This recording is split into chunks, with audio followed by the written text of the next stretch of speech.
finally the process for voting will begin. Remember, 5 assembly elections are going to be going to the polls in the next 1 month. And today, Chhattisgarh and Mizoram commence the polling process. Yes, voting has begun in both these states. We will, of course, get you the latest ground reports in just a bit regarding the first initial trends of how voting is going. Our special non-stop coverage will, of course, continue through the day of the 2023 State Assembly elections. It's being interpreted as the semi-final for the ultimate Lok Sabha elections in 2024. Well, let's talk about Chhattisgarh first. It's a crucial day today because 20 constituencies in the 7 Maoist-hit regions go for vote. Yes, remember, Chhattisgarh is the only state which will be having 2 phases of polling, one today and one later this month as well. As far as Mizoram is concerned, the entire state is going to vote today to decide the next government. It's important to note that Mizoram is the only northeastern state which is going for elections before the 2024 polls. And of course, both the NDA and the Congress are determined to win this northeast state. Well, let's begin by talking to you about the data for Chhattisgarh in particular. What is Chhattisgarh looking like? Well, my colleague Asavari will tell you more. Right. Thank you so much, Uday. Viewers, let me quickly walk you through some details about Chhattisgarh. So let's begin. The capital of Chhattisgarh, of course, is Raipur. The total assembly seats are 90. Let's quickly move to the next slide, please. All right, viewers. Of course, the population, the male population is over 1.2 crores. To be precise, it's 1 crore 23 lakhs 32,895. Of course, these are largely what the figures look like. In terms of the female population in Chhattisgarh, you have... All right. Let's quickly take a look at the state GDP. Now, of course, rupees 5.09 lakh crore is the state GDP of Chhattisgarh. The state per capita income is rupees 1,33,000. If we quickly look at the 2018 seat share, total seats, of course, 90 is the halfway mark. If we quickly look at it, the Indian National Congress grabbed a total of 68 seats, BJP here at 15 seats, JCCJ at 5, BSP at 2, and of course, others remains as is. So, of course, viewers, these are the figures that are from the 2018 seat share. If I could please request my team to switch to the next slide.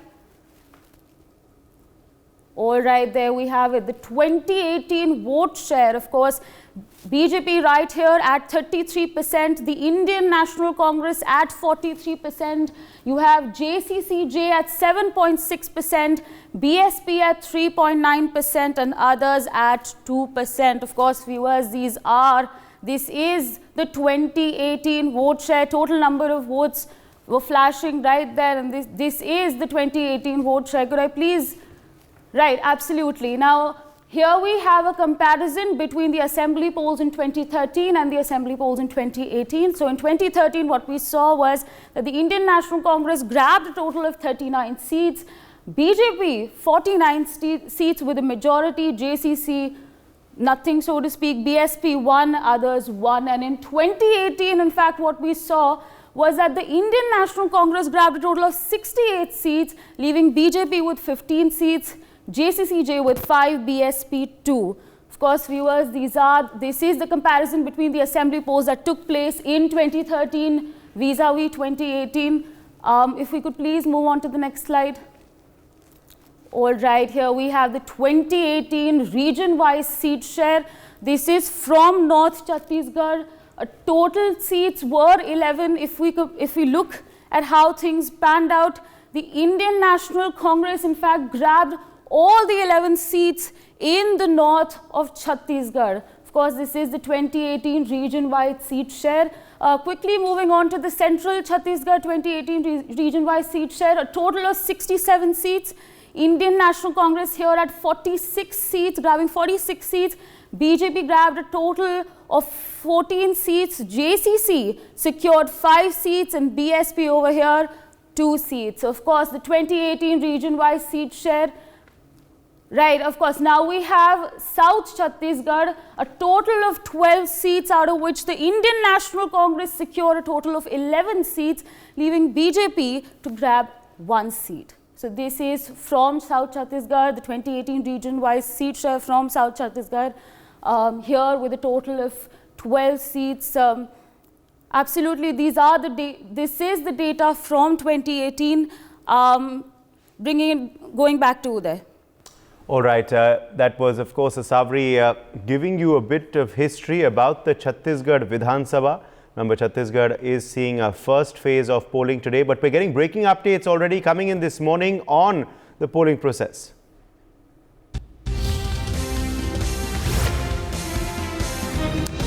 A Jawan of the CRPF Cobra Battalion has been injured in an IED blast that was triggered by Naxals in the Tonda Marka area of Sukma in Chhattisgarh. Amidst polling in the state today, the Jawan was deployed for election duty.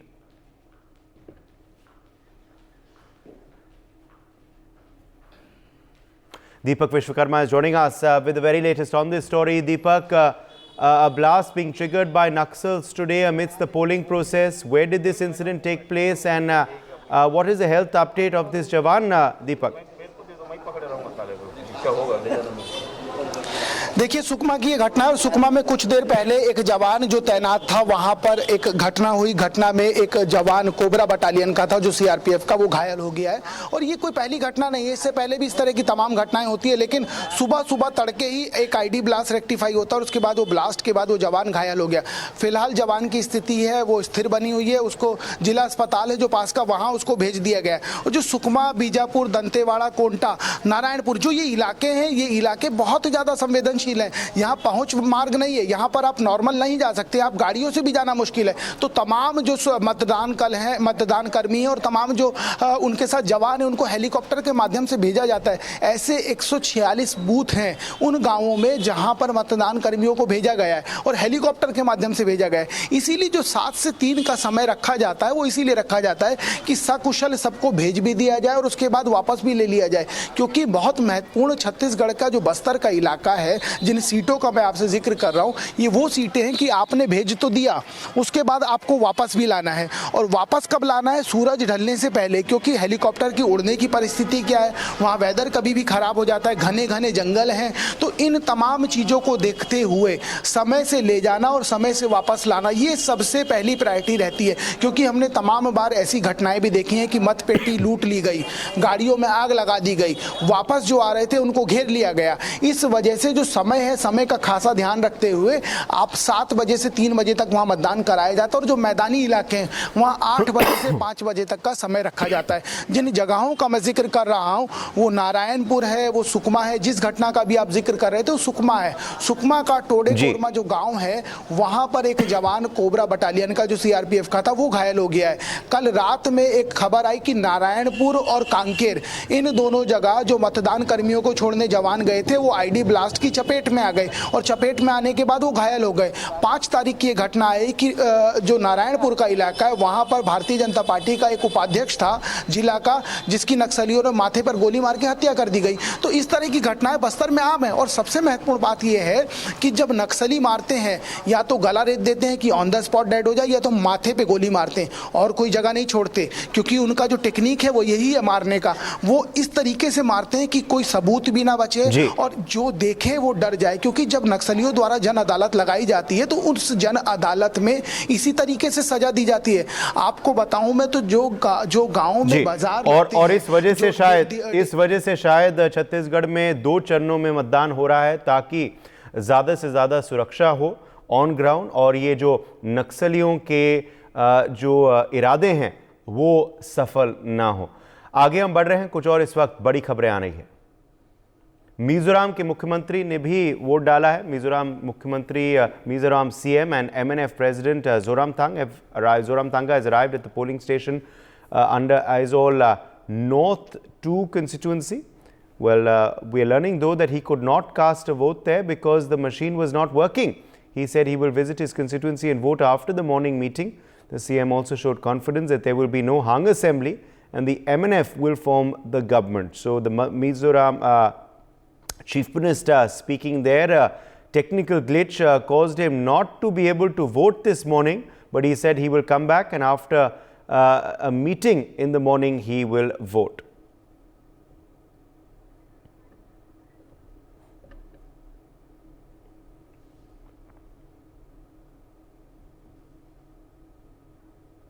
It will not be a hung assembly. It will be an eminent government. I have a full confidence in that.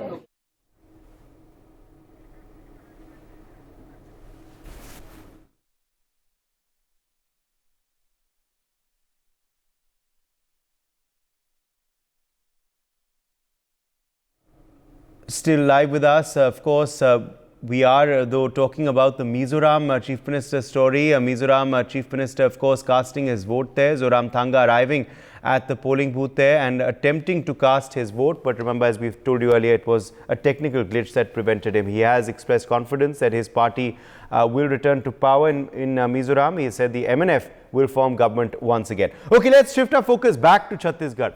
Let's go back to Chhattisgarh. My colleague Deepak Vishwakarma is joining us live from Kavardha in Chhattisgarh. Deepak, what is the situation in Kavardha? Has there been a steady trickle of voters since the morning? What have things been looking like since the morning today?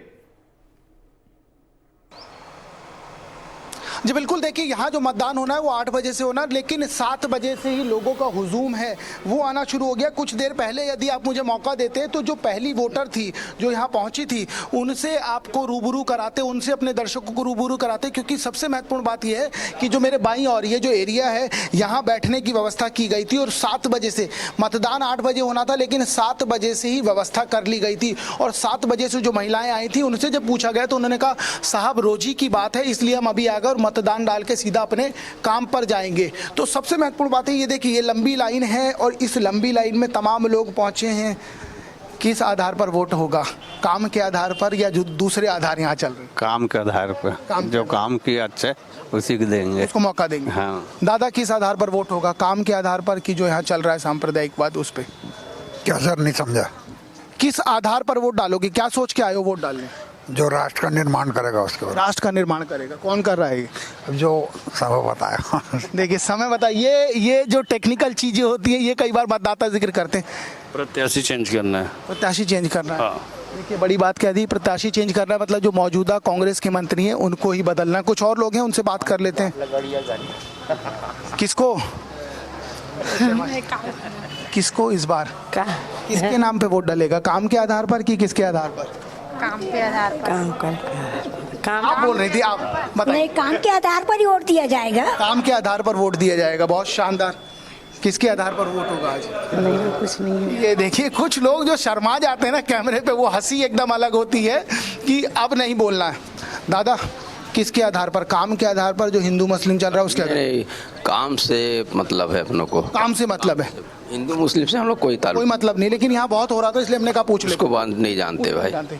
किसके आधार पर vote होगा? काम की जो दूसरे आधार? काम के आधार पर ये काम किस आधार पर? मुस्कुरा रहे हो बहुत। किसानों के आधार पर। किसानों के आधार पर मतलब समझ गए हम तो, लेकिन दूसरे वाले ने भी कह दिया किसानों के लोग दे देंगे। कर्ज माफ है ना इसमें। इसलिए कर्ज माफ है इसलिए। कितना कर्जा लिए हो? मेरा 70,000 है अभी। 70,000 को बचाना है। ये देखिए 70,000 को बचाने की कवायद है ये। क्यों? किस आधार पर वोट होगा? काम की जो हिंदू मुस्लिम चल रहा है उसके आधार पर? नहीं, ऐसा कुछ नहीं है हिंदू मुस्लिम वाली बात। हाँ। तो अभी भाई मतदान है, मत पे अपना दान है, मतदान तो करेंगे ही। मत का दान, मत का दान किसके आधार पर वोट होगा? नहीं बताओगे? हैं? बता दो ना। नहीं। देखिए शर्मा रहे, और ये लाइन लंबी है। इससे पहले अगर आप आते तो जो महिलाओं की लाइन थी वो बहुत ज़्यादा लंबी थी। कुछ और लोग हैं उनसे बात कर लेते। किस आधार पर वोट होगा? हंसिए मत, बताना तो पड़ेगा किस आधार पर होगा। अरे भाई अब विकास जो है हमारा कवर्धा का है। विकास के लिए हम कर रहे हैं भाई। विकास के लिए वोट कर रहे हैं। हमको विकास चाहिए कवर्धा का भाई। ये शानदार बात आपने बोली। बाबा भोरम देव की नगरी में विकास चाहिए। कबीर धाम है हमारा, ये कबीर धाम है। विकास चाहिए। विकास, हाँ। आपको क्या चाहिए? सच सच बता दो, सबको विकास ही चाहिए आज। जो विकास पहले होता पहले नहीं हुआ है वो विकास आगे होना चाहिए। समझ रहा हूँ मैं आपकी बात से, इशारों में सब कह देना है। किस आधार पर वोट होगा? विकास होना चाहिए जी। विकास नाम रखना ज्यादा बेहतर है, मुझे लग रहा है सबको विकास चाहिए। है विकास की जरूरत है भाई, हमारा विकास चाहिए। क्या है कि जो भी काम करेगा अच्छा उसी को लगा देंगे। हाँ हाँ आप टीका उका लगा के पूजा करके आए, कौन है जो अच्छा काम करेगा हमारे देश में वही राज करेगा और क्या देश में? और तो अभी जो देश में भी आप, मैं समझ रहा हूँ आप किस दिशा में जा रहे हो। देखिए ये क्या है, जब मतदाताओं से आप बात करेंगे ना तो इन चीजों से चीजें निकल जाती है कि किस दिशा में जा रहे हैं। और दिशा जब आपने सुनी तो ये दिशा आपको थोड़ी समझ आ गई होगी कि ये लोग किस दिशा में जाना चाह रहे हैं और किस दिशा में ये लोग चर्चा कर। जो लाइन है वो लंबी होती चली जा रही है। कुछ और लोग हैं, उनसे भी बात कर लेते हैं कि किस दिशा में ये वोट होगा, क्यों, कौन पसंद है? बीजेपी पसंद है। बीजेपी पसंद है? तो शर्मा क्यों रहे हो आप? देखिए ये उचित नहीं है कि किसी पार्टी का नाम लिया जाए पोलिंग बूथ पे, मगर हाँ इशारों में जैसे आप बता रहे हैं कि लोग जिक्र कर रहे हैं किन किन विषयों को लेकर आज वो अपना मत डालेंगे, मत का प्रयोग करेंगे। बने रहिए दीपक हमारे संग। मैं इस वक्त कोंडागांव भी जाना चाहूँगा। कोंडागांव क्षेत्र में ज्योति कुमार कमालासन हमारे सहयोगी बने हुए हैं हमारे संग इस वक्त। Jyoti, what is the situation there in Kondagaon? How is polling been since the morning? What is the report you can share with us? देखिए, कोंडागांव जिले में 2 विधानसभा क्षेत्र हैं, कोंडागांव और केशकाल, जहां पर कुल 588 मतदान केंद्र बनाए गए हैं। और जो मतदान केंद्र हैं उसमें 257 मतदान केंद्र ऐसे हैं जिसमें वेबकास्टिंग भी की जा रही है, लाइव टेलीकास्टिंग होगी। और यहाँ पर सुबह से ही, सुबह 7 बजे से 3 बजे का जो है मतदान का समय है, लेकिन सुबह 6 बजे से ही लोगों की भीड़ लगनी चालू हो गई थी और भारी उत्साहित हैं। यहाँ के जो मतदाता हैं काफी उत्साहित भी दिख रहे हैं। जी, और अगर थोड़ा आप दिखा भी पाएं कि वहाँ इस वक्त स्थिति क्या है, क्या कुछ वहाँ चल रहा है ज्योति आपके आसपास? ज़्यादा लोग दिख नहीं रहे हैं क्योंकि पोलिंग बूथ क्या आपसे थोड़ा दूर है या फिर लोग रुक रुक के आ रहे हैं वहाँ? जी, ये जो मतदान केंद्र बनाया गया है ये संगवारी मतदान केंद्र बनाया गया है। एक आइडियल स्वीप कार्यक्रम के तहत बनाया गया है। हम आपको अंदर लेके चलेंगे। इस मतदान केंद्र में काफी संख्या में आए हुए थे, लेकिन अभी धीरे धीरे भीड़ छटती जा रही है क्योंकि क्या है, लोग सुबह आके 7 बजे जो है अपना मतदान करके चले जा रहे हैं और उनकी क्योंकि दूसरे कामों में भी वो अपने कर सकें। आइए हम दिखाना चाहेंगे यहाँ पर। लेकिन इस जो मतदान केंद्र है यहाँ पर जिला प्रशासन के द्वारा जो मतदान केंद्र बनाया गया है, यहाँ पे भी काफी मतदाता आए हुए थे। अब जो है धीरे धीरे भीड़ छटती जा रही है। हम मतदाताओं से भी बात करेंगे कि आइए भैया क्या स्थिति है? मैं तो अभी पहुंचा हूँ। विकास कार्य को लेकर? मैं विकास कार्य के बारे में न बोल सकता हूँ कि जो भी रहता है अच्छे काम करता है। वोट डालेंगे? जरूर जरूर। क्या है भैया रुझान का तो मुझे पता नहीं क्योंकि मैं राजनीतिक मामलों में से दूर हूँ। बाकी मैं अपना कर्तव्य निभा रहा हूँ कि मैं अपना वोट, अपना कर्तव्य निभाऊंगा और जो अच्छी पार्टी हो जीतेगी। मैं यही आशा करता हूँ अच्छा काम करेगा। आप पहली बार वोट डाल रहे हैं, कैसा लग रहा है? पहली बार है, सब नया लगता है। युवा मतदाता हैं, आपका कुछ विजन है? सरकार ने कैसा काम किया है? अभी तो स्टूडेंट हूँ तो उतना नॉलेज नहीं है कि क्या क्या काम करना होता है। अभी देखता हूँ। बताइए आप, कैसा काम हुआ है? संतुष्ट हैं। अब जैसा भी आप क्या करो, किसी भी राजनीति से अपने से कोई मतलब है ही नहीं। और काम तो जैसा भी आप भी जानते हैं क्या स्थिति छत्तीसगढ़ का। कैसा है स्थिति, क्या है, क्या स्थिति है भैया? क्या बोलना चाहेंगे? विकास कार्यों को लेकर चाहेंगे? सॉरी सर, मैं कुछ नहीं बोल पाऊंगा। देखिए यहाँ पर मतदाता जो हैं वो काफी उत्साहित भी हैं वोट डालने के लिए। युवा मतदाता भी हमारे साथ जुड़े हुए थे जो उनका कहना है कि हम यहाँ पर वोट डालने आए हुए हैं। जी ज्योति बने रही आप हमारे संग। इस वक्त मेरे सहयोगी दीपक विश्वकर्मा एक खास मेहमान से बातचीत कर रहे हैं। सीधा दीपक के पास चलते हैं कावरदा सीट में।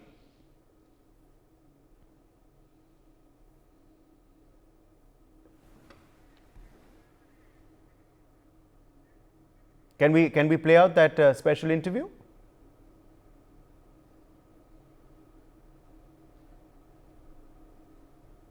Okay, I think we're having some trouble there with that interview. Okay, let's go across. मैंने दोनों चीजों का उल्लेख किया है कि जिन वादों पर कांग्रेस सरकार में आई थी, 5 साल से गरीब आज भी अपने प्रधानमंत्री आवास का इंतजार कर रहे हैं। झंडा विवाद तो उन सारी घटनाओं को लेकर जो कांग्रेस के सरकार के दौरान पुलिस प्रशासन की निष्क्रियता और फेलियर है, उसका एक रिएक्शन है। ये रिएक्शन का आपने जिक्र किया, ये रिएक्शन क्या वोट में कन्वर्ट होगा? पुलिस के सिपाही को चौराहे में कोई झापड़ मार के चला जाता है, कार्यवाही नहीं होती। चौक चौराहे में कोई हवाई फायर करता है, कार्यवाही नहीं होती। भगवा ध्वज का अपमान होता है, कोई कार्यवाही नहीं होती। तो वो जो घटनाएं हुई वो कुल मिलाकर प्रशासनिक फेलियर है। समय रहते प्रशासन सही एक्शन लेता है तो ये घटनाएं आगे नहीं बढ़ती हैं, लेकिन नहीं लिया गया। आज के मतदान का परिणाम आपको बताएगा कि सरकार के फेलियर का हिसाब क्या होता है। हिसाब किताब हो जाएगा, बिल्कुल होगा, जनता करेगी। बहुत शुक्रिया। देखिए, ये थे अभिषेक सिंह, जो रमन सिंह के बेटे भी हैं और पूर्व सांसद भी हैं इसी लोकसभा के। तो महत्वपूर्ण बात यह है कि देखिए, विकास की चर्चा नहीं हुई, लेकिन चर्चा किसकी हुई? उस भगवा की, जिस भगवा को लेकर यहाँ विवाद है, जो भगवा यहाँ का मुद्दा है। फिलहाल के लिए इतना ही। कवर्धा से मेरे साथ जुड़े रहिए, आगे फिर किसी और से मुलाकात होगी। तब तक के लिए नमस्कार। तो अभिषेक सिंह से मेरे सहयोगी बातचीत कर रहे थे। अभिषेक सिंह पूर्व मुख्यमंत्री रमन सिंह के बेटे हैं, बीजेपी के नेता हैं वहाँ। अभिषेक was of course speaking with my colleague Deepak Vishwakarma there. All right, we'll keep going back to our reporters on ground, but let's also quickly introduce our guests joining us at this point. We have Pankaj Srivastava, Congress spokesperson. Also with us is Himanshu Bhatt, political analyst. Huda Zariwala, political analyst, also joins us live. Radhakshmi Joshi, political analyst, is also with us on the broadcast. Let me quickly rope in Pankaj Srivastava first. Pankaj, it is certainly a big day for you, particularly in Chhattisgarh. Your government, of course, has been in power there since the last 5 years. How confident are you that you will return to power? How is the election panned out for your party, Pankaj?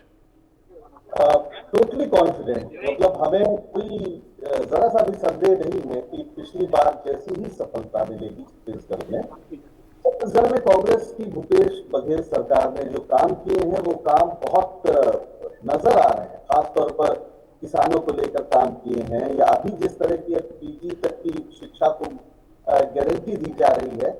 पूरे छत्तीसगढ़ में अगर आप देखें तो पिछले 5 साल में एक भरोसे की सरकार है, जिसे भूपेश बघेल की सरकार कहा जा रहा है। मुझे कोई जरा सा भी शक नहीं। और मेरे शक की बात क्या, मैं तो मान लीजिए पार्टी का प्रवक्ता हूं, जितने भी सर्वे आए हैं, एक भी सर्वे ऐसा नहीं है जिसने ये कहा हो कि छत्तीसगढ़ में कांग्रेस हार भी सकती है। तो आप इससे अंदाजा लगा लीजिए कि कांग्रेस की वहां पर जो 5 साल काम किया, और जिस तरह से मतलब एक मॉडल बनाया कि गोबर तक की खरीद करके उसे भी एक उपयोगी स्थिति में ले आए हैं। तो मुझे लग रहा है थोड़ी सी तकनीकी खराबी है आपके ऑडियो में। हम कोशिश करेंगे दोबारा आपसे प्रयास करने की, Pankaj, but let me quickly rope in Himanshu Bhatt at this point. Himanshu Bhatt, Chhattisgarh did see a BJP government for 15 long years. In fact, Raman Singh was the chief minister. We were just speaking with his son as well. However, the Congress, of course, upset them the last time around, and the government lasted for the full 5 years. This is going to be an interesting election this time, of course, in Chhattisgarh, as the BJP has not relied on any CM face. Interesting, the Congress also have not been so outspoken on Bhupesh Baghel, although it has been undersaid that he will be the CM if the Congress is to return. However, no firm backing of him by the party high command. How have you interpreted this strategy by both parties in Chhattisgarh? And also, as far as Mizoram is concerned, what are you expecting there? Because that, of course, is going to be now the last Northeast state which will go to the polls before the 2024 elections. In Chhattisgarh, what you said of the strategy, BJP has been saying right from the beginning, since the elections were announced, that in any of the states, they will not announce the CM candidate. They will fight the elections on the face of Narendra Modi. So that development politics, they are doing it.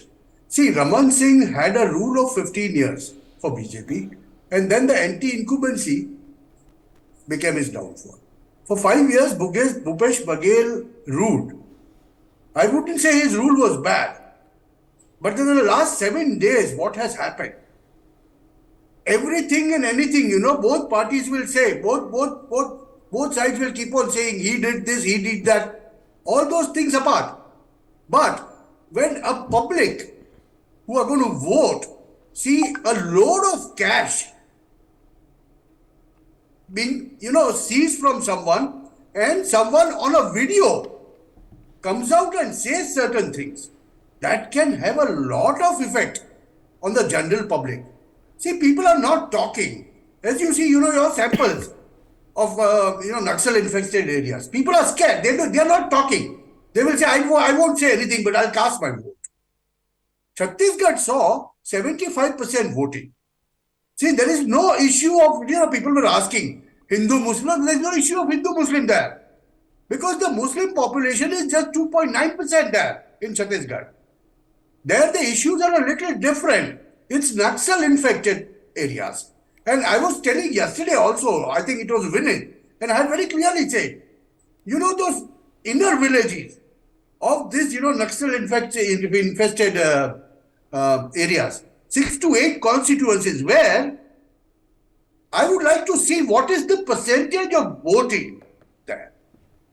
Because, the reach of the people to the voting station, 7 to 3, wala jo voting constituencies hai.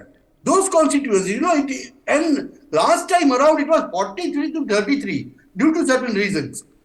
I am expecting a very, very close fight here. It's not going to be 40 to 33 this time. It's going to be 39-40 this time.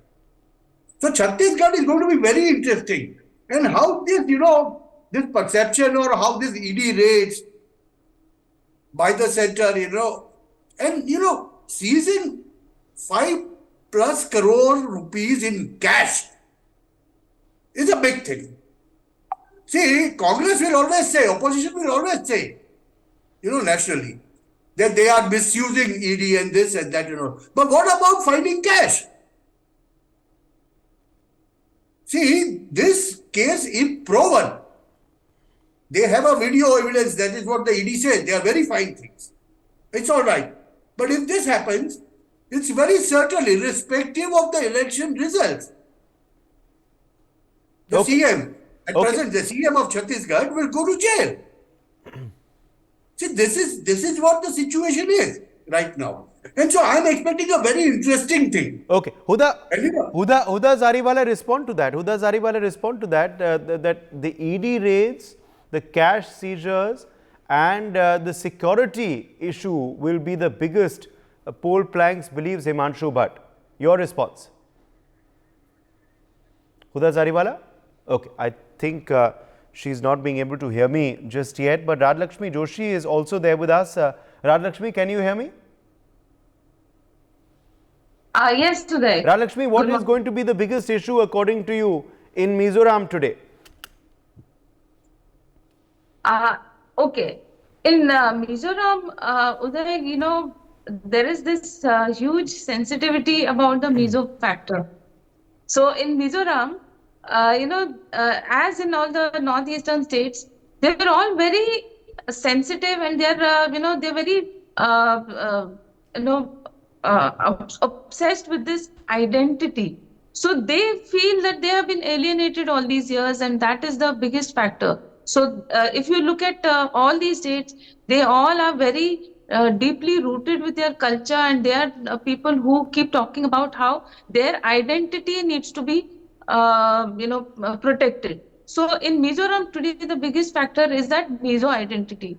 And apart from that, they are also facing huge problems of this influx of refugees and the immigrants. So that is another factor. So they are also affected by all of this. So this has been happening for a long time now.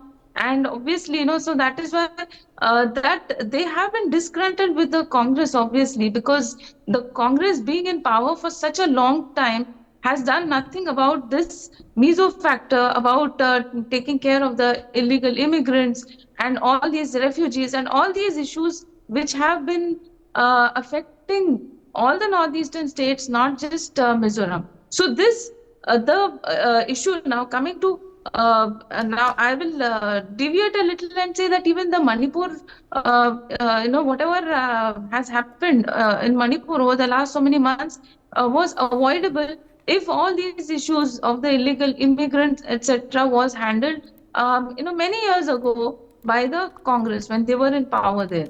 So now, that there is a reason why the Congress has lost its connect. They've lost their hold over the northeastern states. So now today Rahul Gandhi may go there and he may say that he will talk about his father being there, etc., etc.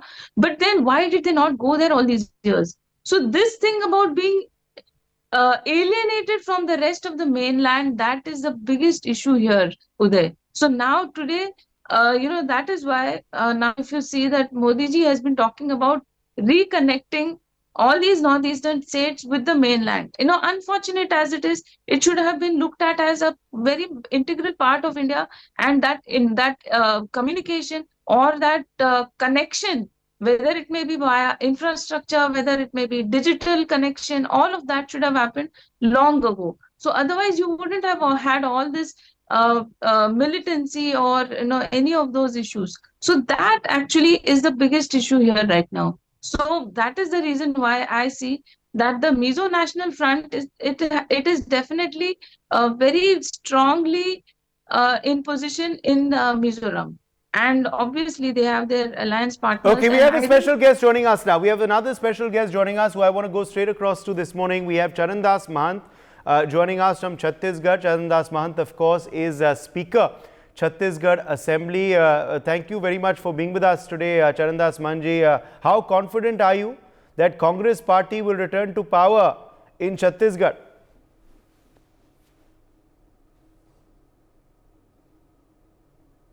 वापिस आएगी, इस पर 100% विश्वास करता हूं। मुझे विश्वास है स्मिता की रथ को छत्तीसगढ़ में फिर वापस करेगी। किन किन मुद्दों की वजह से आपको लग रहा है कि कांग्रेस की वापसी होगी?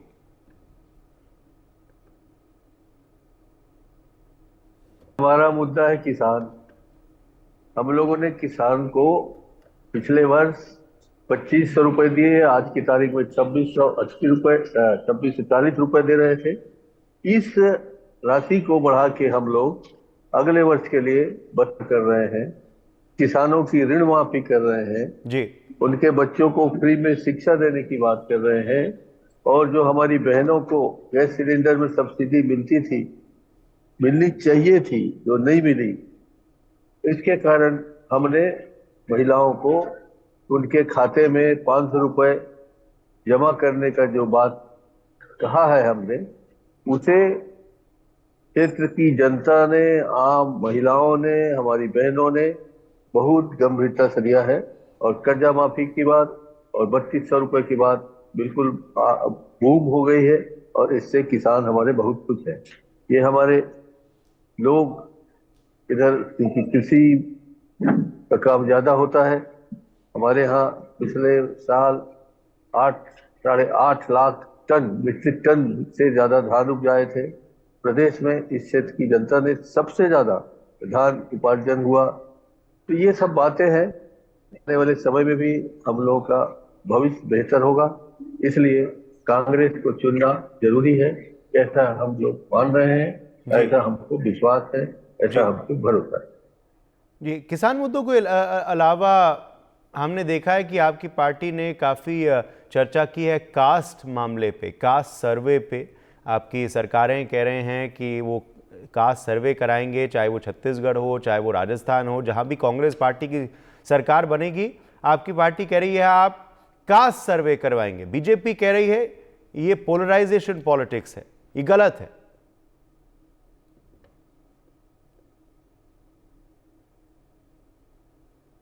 मैं समझ नहीं पाता कि जाति जनगणना में क्या बुराई है।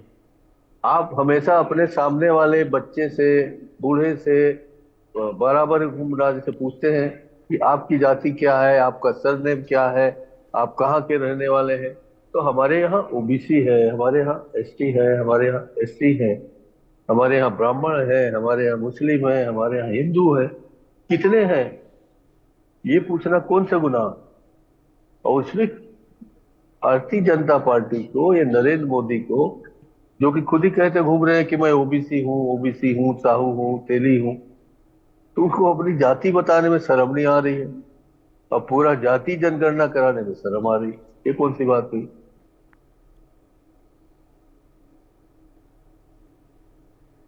जी जी जी, नहीं ये आपने सही बात कही है कि बीजेपी कहीं ना कहीं दोहरा राजनीति अपना रही है, मगर वो कह रहे हैं कि आप जो हैं स्कैम में लिप्त हैं। उन्होंने अनेक स्कैमों का जिक्र किया है, उन्होंने ईडी रेड्स का भी जिक्र किया है। हाल ही में जो महादेव स्कैम हुआ है उसका भी हमने देखा है, काफ़ी मुद्दा गर्मा गया था कहीं ना कहीं छत्तीसगढ़ की राजनीति में। प्रधानमंत्री नरेंद्र मोदी ने भी कहा कि महादेव का भी अपमान किया गया है, महादेव को भी नहीं छोड़ा कांग्रेस पार्टी ने। सीधा आरोप भूपेश बघेल पे लगा है, आपके मुख्यमंत्री पे लगा है। क्या जवाब देंगे आप आज? अगर आप अपने प्रेस नोट में किसी का नाम का उल्लेख कर दें कि इसने कहा है, यदि कोई छत्तीसगढ़ का किसान, छत्तीसगढ़ का आदमी ये कह दे कि मैंने नरेंद्र मोदी को 1 करोड़ रुपए दिया है, तो क्या वो जांच के दायरे में नरेंद्र मोदी आ जाएंगे? पहले उसकी जांच कर लो, उसकी जांच पूरी हो जाए, उसके बाद आप दोषी ठहराओ। जी, आप हाँ, भारतीय जनता पार्टी किसानों के हितैषी सरकार को बर्दाश्त नहीं कर पा रही है, क्योंकि हम लोग फिर से चुन के आ रहे हैं। इसलिए भूपेश बघेल पर बड़े बड़े आरोप लगाए जा रहे हैं, उनके परिवार को परेशान किया जा रहा है, उनके अपने दोस्तों को परेशान किया जा रहा है। ये कदापि उचित नहीं है लोकतंत्र में। जी चरणदास महंत, अगर कांग्रेस पार्टी लौटती है सरकार में जैसे आप कह रहे हैं, अगर ये होता है तो बड़ा सवाल ये है, क्या भूपेश बघेल ही बनेंगे मुख्यमंत्री? देखिए, अभी हम लोग जब हाईकमान के पास गए थे, टी.एस. सिंहदेव भी थे, भूपेश बघेल भी थे, मैं भी था और रामाधर साहू भी थे। हमारे नेताओं का, हाईकमान का बार बार यही कहना है कि आप लोग एकजुट होकर चुनाव लड़िए और सब मदद करिए, मेहनत करिए। चुनाव जीतने के बाद हमारी जिम्मेदारी है कि हम किसको मुख्यमंत्री बनाएंगे। तो ये हम लोगों के बीच एक अंडरस्टैंडिंग है। मुख्यमंत्री जो भी बनेगा, हाईकमान के निर्देश का पालन होगा और हम सब लोग मिलकर काम कर रहे हैं। हमारे बीच में किसी प्रकार का कोई भी मतभेद नहीं है। और मतभेद नहीं है, मगर फिर भी कई लोग उल्लेख करते हैं कि ये जो भूपेश बघेल और टी.एस. सिंहदेव के बीच में जो विवाद है, ये कहीं ना कहीं थमा नहीं है। 5 साल में कहीं ना कहीं जो अंतरकलह है कांग्रेस पार्टी की, वो अभी भी बरकरार है। क्यों नहीं कर सकते? कोई भी कर सकता है। भूपेश बघेल कर सकता है, टी.एस. बाबा कर सकता है, चरणदास महंत कर सकता है, रामराजन साहू कर सकता है। उसमें क्या दिक्कत है? जिसको हाईकमान पसंद करे वो मुख्यमंत्री हो जाएगा। चलिए, बहुत बहुत शुक्रिया Dr. Charandas Mahant for speaking with us. Thank you very much. Speaker, Chhattisgarh Assembly speaking with NewsX there on polling morning. Okay, we have another guest joining us, and so we've spoken to the Congress. Now let's also get in the BJP's viewpoint for Chhattisgarh. Gomti Sai is joining us live, Member of Parliament of the BJP from Chhattisgarh. Gomti Sai, welcome to the show. किन main मुद्दों का जिक्र किया है आपने और आपकी party ने इस चुनाव में?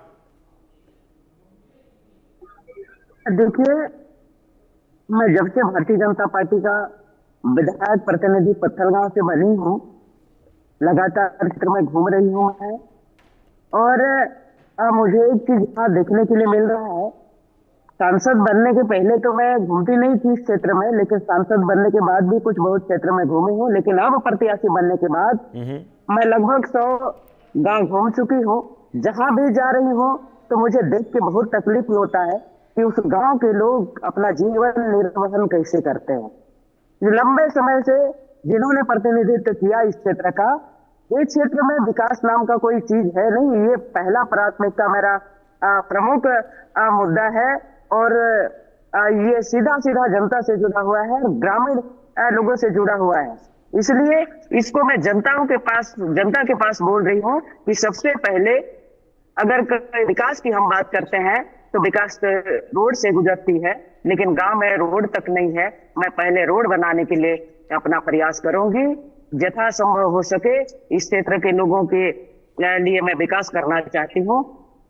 दूसरा जी, राज्य सरकार की जो वादा खिलाफी 5 साल पहले 36 वादा किए थे, लेकिन एक भी वादा इन्होंने पूरा नहीं किया है। जनता बहुत परेशान है, बहुत सारे मुद्दा हैं जो जनता जूझ रही है। तो कितना कॉन्फिडेंस है कि बीजेपी की वापसी होगी छत्तीसगढ़ में आपको? देखिए, जनता बहुत परेशान है। छत्तीसगढ़ की जनता, यहाँ घोटालों का जो पुलिंदा चला है छत्तीसगढ़ में, ये जग जाहिर है। बड़ा बड़ा घोटाला, चावल घोटाला, कोल घोटाला, भू माफिया, रेत घोटाला से लेकर के मतलब गोबर घोटाला, ग्रास रूट की बात कर रही हूँ, गोबर घोटाला, आपका मतलब गोठान का घोटाला, ये सब तमाम तरह की घोटाला और काम करा करके पैसा नहीं देना, लोग परेशान है। पेंशन नहीं मिल रही है, चावल ठीक ढंग से नहीं मिल रही है, बिजली बिल इतना आ रहा है कि जिसका इतना बिजली बिल आ रहा है कि वो बिजली बिल घर बेचने से भी बिजली बिल नहीं पटा पाएंगे, ऐसा लोग परेशान है। रोड है ना, बिजली है, रोड है तो मेंटेनेंस नहीं है, कुछ भी चीज नहीं है। लेकिन भारतीय जनता पार्टी का सरकार काम करने वाली पार्टी है, विकास करने वाली पार्टी है। चाहे आप भारत देश को देखते हैं, यशस्वी नरेंद्र मोदी जी के नेतृत्व में भारत देश जिस तरह से तरक्की कर रही है, उसी पैटर्न में छत्तीसगढ़ में अगर भारतीय जनता पार्टी का सरकार बनता है तो भारतीय जनता पार्टी काम करने वाली पार्टी है, बोलने में विश्वास नहीं करती है, काम करने में विश्वास करने वाली भारतीय जनता पार्टी है। दूसरी तरफ कांग्रेस पार्टी केवल और केवल झूठ बोल करके वोट लेना जानती है, काम करना नहीं जानती है। लेकिन इस चीज को जो है जनता जान चुकी है और छत्तीसगढ़ की जनता में एक समय का इंतजार था और बदलाव का लहर है। बिल्कुल इस बदलाव में जनता अपना मानसिकता बदलेगा। Accuse BJP of using ED CBI tools of vendetta, Gomti Sai, Congress का सीधा आरोप है आपकी पार्टी पे। इस आरोप का क्या जवाब देंगे आप?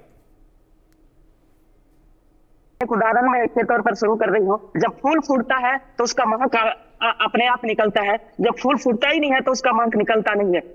और भी प्रदेश में, और भी देश में, और भी प्रदेश में कांग्रेस की सरकार है या फिर और दल की भी सरकार है, जिस तरह से यहाँ कांग्रेस की जहां जहां सरकार है, ये लोग केवल भ्रष्टाचार करते हैं। ये लोग कहने मात्र के लिए सीबीआई और ईडी के लिए बात करते हैं, है तो भ्रष्टाचार में लिप्त। और लोगों के पास क्यों सीबीआई छापा नहीं मार रहा है, कांग्रेस लोगों के पास ही क्यों छापा पड़ रहा है? इस बात को सोचना चाहिए सब लोगों को। अच्छा, हम देख रहे हैं गोमती साई की आज भी सुबह नक्सल हमला हुआ है, कल रात भी हुआ था एक। अगर बीजेपी की वापसी होती है छत्तीसगढ़ में तो जो नक्सली वारदातों का विषय है, इसका क्या बीजेपी हल निकालेगी? इसका सामना कैसे करेगी बीजेपी? देखिए, छत्तीसगढ़ में भारतीय जनता पार्टी बस्तर से लेकर के जसपुर तक, इससे भारतीय जनता पार्टी का सरकार बनने से पहले नक्सली इतना थे, और भारतीय जनता पार्टी सरकार बनने के बाद जो नक्सली लोगों के लिए जो काम किया, मतलब वहाँ के स्थानीय लोगों के लिए जो काम किया, नक्सली लोगों से निपटने का जो काम किया है, वो बहुत ही बेहतरीन ढंग से काम किया है। साथ में विकास से जोड़ने का काम किए, शिक्षा से जोड़ने का काम किए, स्वास्थ्य से जोड़ने का काम किए, अवेयरनेस करने का जो काम किए। आज अगर थोड़ा सा बचा है, बहुत ज्यादा नहीं है, तो बहुत बड़ा हद तक भारतीय जनता पार्टी ने नक्सली मतलब उस बेल्ट के लिए काम किया है, जो आज उसका परिणाम दिख रहा है। थोड़ा बहुत बचा है, अगर भारतीय जनता पार्टी का सरकार बनेगा तो उसको भी एकदम नक्सली मुक्त करने का संकल्प भारतीय जनता पार्टी ने पहले से कर रखा है, और आने वाला समय में इस दिशा में काम भी करेंगे। जाति जनगणना की बात करें हम, तो जाति जनगणना का विरोध क्यों कर रही है बीजेपी? ये कांग्रेस का सवाल है। कांग्रेस कहती है कि बीजेपी वैसे तो जाति जाति बहुत खेलती है, मगर अगर हम इस मुद्दे पे बात करें तो वो हमें कहते हैं कि हम पॉलिटिक्स कर रहे हैं। देखिए, भारतीय जनता पार्टी ने किसी भी विषय को लेकर के देखती है। भारतीय जनता पार्टी काम करने में विश्वास रखती है और केवल ये लोग, चाहे कांग्रेस हो चाहे अदर कोई पार्टी हो, केवल लोगों को बरगलाने का काम करते हैं और विकास करने का तो इनका मन है ही नहीं। जब लोग विकास की ओर फोकस करते हैं तो ये तरह तरह का प्रोपेगेंडा रचा करके लोगों का मन भटकाने का कोशिश करते हैं। चलिए, मान लिया कि बीजेपी की वापसी हो गई, जैसे आप कह रहे हैं छत्तीसगढ़ में मुख्यमंत्री किसको बनाएंगे मगर गोमती साई? देखिए, अभी भारतीय जनता पार्टी ने, हम लोग एक छोटा सा सिपाही हैं, जितने भी कार्यकर्ता हैं हम लोग भारतीय जनता पार्टी के सिपाही हैं और सिपाही को तय करने का कोई अधिकार नहीं होता है। और भारतीय जनता पार्टी का रही बात सीएम कैंडिडेट का, तो भारतीय जनता पार्टी का कैंडिडेट कमल फूल और कमल निशान है। चलिए, ये दिलचस्प है कि दोनों कांग्रेस और बीजेपी अब तक ऐलान नहीं कर रही, अब तक अपने कार्ड्स खोल नहीं रही है कि मुख्यमंत्री कौन बनेगा अगर कांग्रेस जीतती है या फिर बीजेपी जीतती है। गोमती साहब, बहुत बहुत शुक्रिया हमारे चैनल पे जुड़ने के लिए और आज वोटिंग डे पे अपनी राय हमारे माध्यम से जनता तक रखने के लिए। आसावरी के पास वापस लौटते हैं। आसावरी, ऐसा more details for us, over to you. Right, thank you so much, Uday. Of course, now we're going to quickly take a look at some of the key constituencies from Chhattisgarh that we are tracking on the broadcast. Now, from Narayanpur, we have Kedar Kashyap of the BJP and Chandan Kashyap of Congress. This is, of course, these two are competing against each other for the seat of Narayanpur. Now, quickly, of course, right, Kedar Kashyap versus... All right, now we have Chitrakoot. Now we have Vinayak Goyal of the BJP versus Deepak Bej of the Congress. Of course, from 2018 results show that Deepak Bej won the elections from the Congress versus Lachuram Kashyap by a margin of 17,700. Now quickly taking a look at the last 5 years of the elections, BJP won in 2018. Of course, viewers, BJP won in 2018 and these are the figures that we are tracking on the broadcast from the last 5 years of the elections. Quickly taking a look at Rajnandagaon, we have Dr. Raman Singh from the BJP contesting versus Girish Devangan of the Congress for Rajnandagaon seat. Quickly now taking a look at who won in what were the results of the 2018 election. Dr. Raman Singh won by a margin of 16,993 votes versus Karuna Shukla of the Congress. Of course, again, looking at the last 5 years election results right here on your screens. Quickly going to Bastar, we have Lakheshwar Baghel of the Congress versus Maniram Kashyap of BJP for the seat of Bastar. Quickly taking a look at who won in 2018. Well, Lakheshwar Baghel won in 2018 of the Congress by a margin of 33,441 votes versus Subhoy Kashyap. Right now, we have Dantewada over here. We have Chetaram Arami of the BJP versus K. Chavindra Mahindra of the Congress, and it's a three-way competition. We have Baluram Bhavan of the Aam Aadmi Party also contesting for the seat of Dantewada. Quickly taking a look at Konta, we have Soya Mukha of the BJP versus Kavasi Lakhma of the Congress for the seat of Konta. Of course, viewers, these are we are tracking all of this for you. These are the VIP constituencies that we are tracking for you. This is Konta. It is BJP versus Congress. Quickly taking a look at Bijapur, we have Mahesh Gagda of the BJP versus Vikram Mandavi of the Congress. Quickly shifting our focus to Kondagaon, we have Mohan Markam of the Congress versus Lata Husseini of the BJP competing for the seat. Okay, so those are some key VIP contests there, which we will of course be keeping a close eye on, Asavri. But let me quickly return to Himanshu Bhatt. Himanshu, you know, the fact very clearly is that it's quite interesting, as we had discussed earlier, that neither the BJP nor the Congress have declared their CM face just yet, even though the Congress has a sitting chief minister. But, you know, Himanshu, if we talk about analysis of this election and surveys, a lot of opinion polls and surveys had predicted a clear Congress win with a big margin, you know, months ago, weeks ago. However, as the polling date has neared, we've seen the gap somewhat close. What is the reason for this, Himanshu? The basic reason is, you know, last 7 days events in Chhattisgarh and this betting gap exposing, Mahadev betting gap. See, people have started realizing that, you know, nothing is concrete on both sides. As far as Chhattisgarh is concerned, as you very correctly said, you know, none of them have a clear-cut chief ministerial candidate. None of them is able to give a real concrete, you know, roadmap for the state development. See, BJP has a plank of development, all right, for the center. But this is the state elections. And the issues of an assembly constituency are a little different from a Lok Sabha.